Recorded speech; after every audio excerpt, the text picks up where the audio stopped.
안녕하세요. 오랜만에 USMLE에 관련된 내용으로 찾아뵙게 되었습니다. 오늘은 USMLE 스텝 1 시험에 대해서 한번 이야기를 해볼까 합니다. 먼저 2020년 2월쯤에 발표를 했죠. USMLE에서 스텝 1이 패스 or fail로 바뀐다고요. 2022년 1월쯤에 바뀐다고 했었는데 올해 6월에는 정확한 날짜까지 나왔습니다. 내년 2022년 1월 26일부터 치는 USMLE 스텝 1 시험은 패스 or fail로 바뀌는 걸로요. 지금 패스 기준은 194점이네요. 이것도 조금 바뀔 수도 있다고 해요. 하지만 이전에 바뀌었을 때도 0에서 2점 정말 미세하게 바뀌었기 때문에 지금 기준에서는 큰 차이가 없겠죠. 이 기준은 올해 12월 9일에 발표가 된다고 합니다. 이게 매칭에 어떤 영향을 줄 것이냐, 외국인들한테는 조금 불리한 것 아니냐, 이런 논란들이 많았죠. 그래서 제가 언제 시험을 쳐야 되는지 다뤄보도록 하겠습니다. 어떻게 진짜 영향을 줄지는 실제 한 되고 나서 2, 3년 정도 데이터가 쌓여야 될 것 같아요. 점수가 나올 때, 그러니까 내년 1월 26일 전에 치게 되었을 때 좋은 점에 대해서 한번 이야기를 해보겠습니다. 점수를 잘 받으려면 일단 공부를 열심히 해야겠죠. 스텝 1을 공부를 잘 해두면 스텝 2 CK 공부하는 데도 영향이 조금 있을 것 같습니다. 그 기초 기반을 잘 다져두면 임상 공부하는 데도 도움이 되더라고요. 그리고 클럭십에 간다면 생각보다 스텝 1에 대한 내용을 많이 물어봐요, 교수님들께서. 그래서 이 질문에 대답을 잘하게 되면 클럭십에서 좋은 LOR을 받는 데 도움이 조금 될 것 같습니다. 안 좋은 점은 공부를 열심히 해야 된다는 점이죠. UFAPS라고 하죠. UWorld, First Aid, 그리고 펫더마, 스케치를 모두 공부해야 될 수도 있어요. 이렇게 되면 시간이 오래 걸리고 정말 힘듭니다. 그런데 이렇게 공부를 했는데 점수가 안 나올 수 있다는 점, 이것도 굉장히 힘든 부분이죠. 내가 생각한 점수보다 현저히 낮게 나온다 그러면 패스 or fail로 바뀐 후에 친 것보다 안 좋을 수도 있습니다. 그래서 준비를 철저하게 해야 된다는 점, 이게 안 좋은 점이죠. 패스 or fail로 바뀐 이후에 치면 어떤 점이 좋으냐, 완전 반대로 생각하시면 돼요. UFAPS 공부를 안 해도 됩니다. 공부를 안 해도 된다고 하기는 못하지만 조금 덜 해도 됩니다. 제가 생각할 때 최저 기준만 맞춰서 패스를 한다고 생각하면 UWorld나 First Aid 까지만 공부를 해도 될 것 같고, 조금 더 한다면 펫더마 정도 한번 볼 것 같아요. 그러면 공부하는 시간이 줄어들고 체력도 세이브가 되고 스트레스도 좀 덜 받겠죠. 다만 패스 or fail로 바뀐 이후에 친다고 하면 사람들이 우려했던 것처럼 외국인에게 약간은 불리할 수도 있을 것 같습니다. 이건 USMLE의 배경에 대해서 조금 알아야 되는데요. USMLE 스텝 1의 경우에는 외국인들이 잘 치는 시험이 맞았어요. 왜냐, 미국 학생들은 이 시험을 오랜 기간 동안 준비하는 것은 아니에요.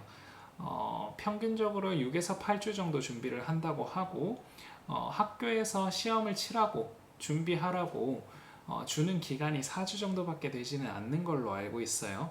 그러면 그때 완전 집중해서 공부를 하고 시험을 치러 가는 거예요. 좀 더 열심히 하는 애들은 6에서 8주 정도 준비를 하겠죠. 반면 6개월 이상 우리나라 학생들은 타임라인을 잡고 공부를 하게 되죠.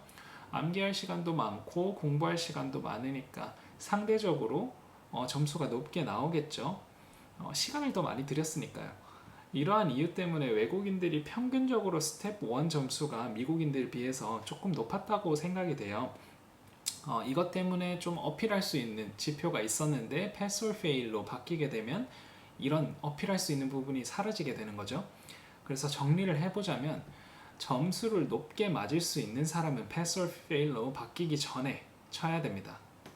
반면 점수에 자신이 없는 사람, 그리고 지금 USMLE를 막 시작한 사람들은 패스 or fail 이후에 치는 게 맞을 것 같아요. 혹은 진짜 직장 다니면서 USMLE 준비하시는 분들은 시간 투자를 하기가 많이 어렵기 때문에 조금 느긋하게 마음 먹고 패스 or fail로 바뀐 뒤에 쳐도 상관은 없을 것 같아요. 근데 여기서 짚고 넘어가야 될 점은 높은 점수가 얼마 정도 되느냐인 거죠. 먼저 IMG들이 많이 가는 과를 한번 살펴보면 USIMG의 경우에는 Internal Medicine, Family Medicine, PEDS를 많이 갔고 그 뒤에 Psychiatry와 Emergency Medicine을 많이 갔네요. Non-USIMG의 경우에는 Internal Medicine 똑같이 앞에 세 개는 똑같고 Pathology, Neurology를 많이 갔어요. 제가 알기로는 이 5개, 6, 7개 과 중에서는 인터널 메디슨이 가장 점수 기준이 높은 걸로 알고 있어요. 작년인가 이게 2019년인가 2020년 데이터인데요. non-USIMG의 경우에는 인터널 메디슨에 매치된 사람의 평균이 237점 정도라고 해요. 그래서 제가 생각할 때는 내과를 지원하시는 분들이라면 240점 정도 맞으면 한 상위 30% 되거든요. 이 정도 맞을 자신 있으면 점수가 나올 때 먼저 치는 게 맞을 것 같아요. 잠깐 생각을 한번 해볼까요? 내가 뽑는 사람인데 다른 조건 다 똑같고 한 사람은 패스 or fail이고 한 사람은 240점을 맞았다 라고 하면 이 패스 or fail이 사실 포텐셜은 더 높을 수 있죠. 더 높은 점수를 받았을 수도 있겠지만 그 확률이 상위 30%, 그러니까 30%밖에 되지 않으니까 제가 생각할 때는 조금 더 검증된 사람 240점을 뽑지 않을까 생각이 돼요. 다른 조금 더 경쟁력 있는 과를 가려고 한다면 어떨까요? 미국인의 경우에는 240점 정도 맞으면 웬만한 과에서는 점수로 커트가 되지는 않는다고 해요. 여기서 한 10점에서 15점 정도 더한 250점 정도가 되면 웬만하면 괜찮지 않을까 생각합니다.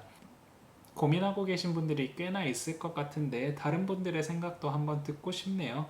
밑에 댓글란에 남겨주시면 감사하겠습니다. 그리고 개인적인 일들로 USMLE 관련된 업로드가 조금은 지연이 됐었는데 조금씩 정리해서 다시 한번 올려보도록 하겠습니다.